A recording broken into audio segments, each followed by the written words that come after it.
we're doing, everyone, and welcome to another movie review with Maka B. It's currently 3:30 in the morning in the UK.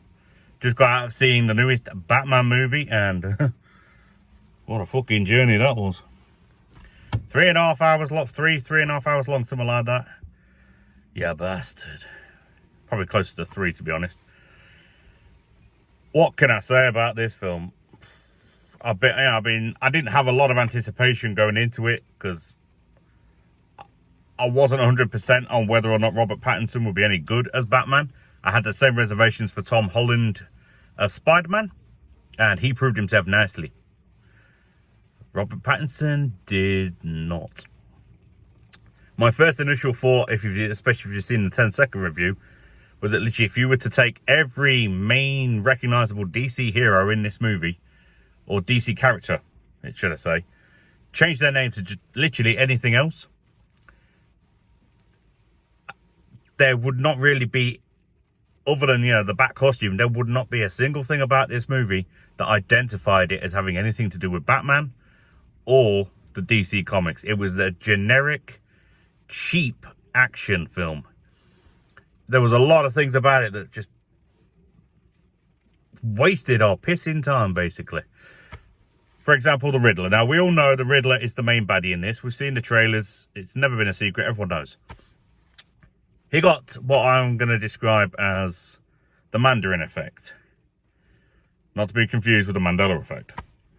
In the sense of, in Iron Man 3, when we see the Mandarin, on the screens and stuff, he's hard, he's scary, we fear him. And then we meet Trevor Slattery, or whatever his bloody name was, and he's a joke. That is exactly what we get with the Riddler on this one. As the Riddler, with his mask and everything on, he's fearful. Everybody fears him. Everybody's scared. They don't know what he's going to do. He's unpredictable.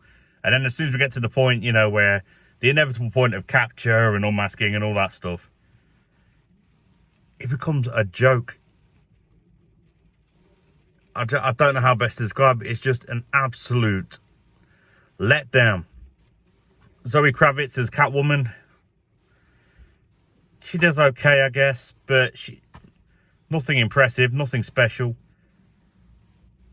Robert Pattinson literally just looks like Batman on crack. He does not embody the character in any way for me. And these are all just my personal opinions. I've got some fucked up glasses. Just my personal opinions, but he does not embody the character in any way for me. Literally, take the mask off and he looks like he's on crack the entire time. He's supposed to be a symbol of hope, strength, all that stuff. It looks like he's just been fucking blowing a line in a fucking alley, down crime alley, Probably just found his parents blowing his fucking line and shot straight out. What are they playing at? Ridiculous. Oswald Cobblepot, played by Colin Farrell. He looks and sounds like fucking Robert De Niro half the time. Why the fuck didn't we just cast De Niro? Would have saved a hell of a lot more money on makeup. Now, don't get me wrong, because I love Colin Farrell. Great actor. And admittedly, in the role of Oswald Cobblepot, I don't think he did terrible. There's scope for his character to expand. But I just don't understand, if we're going to put him in all that makeup and hire him, why the hell we're literally, he looks and sounds just like Robert De Niro at multiple points in this movie. I'm embellishing on it, but still, it's ridiculous. And then, one thing, it might be considered a spoiler to some, but I don't consider it a spoiler. It's a clear setup for a sequel. I'm pretty sure we're going to get a Joker in the next one, only because we don't get to see the guy's face too much in this. But it's someone that is clearly, without actually calling him the Joker and giving him a name, they're clearly indicating that's there is a Joker in existence in this universe, and that he's the side cellmate of bloody Arkham to Riddler or something like that. I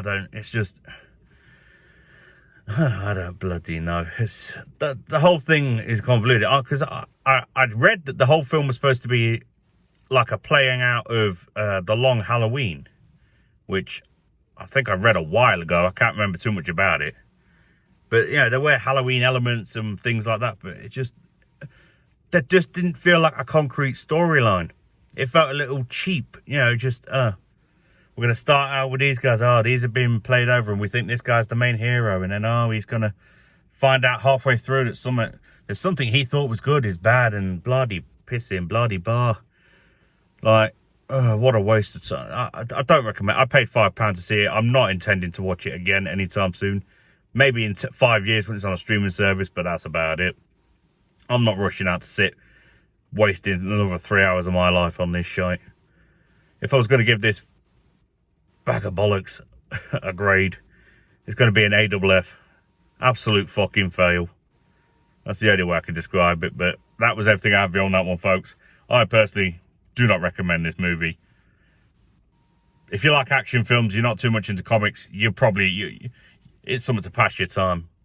If you're into the comics and you enjoy the storylines and everything we're familiar with, for most, I don't predict you're in for a good time. But that's all I can really offer on that one. But until next time, folks, stay safe. Have a good day, night, evening, afternoon, or whatever the hell it is, wherever the hell you are. Movie Madness, Maka out.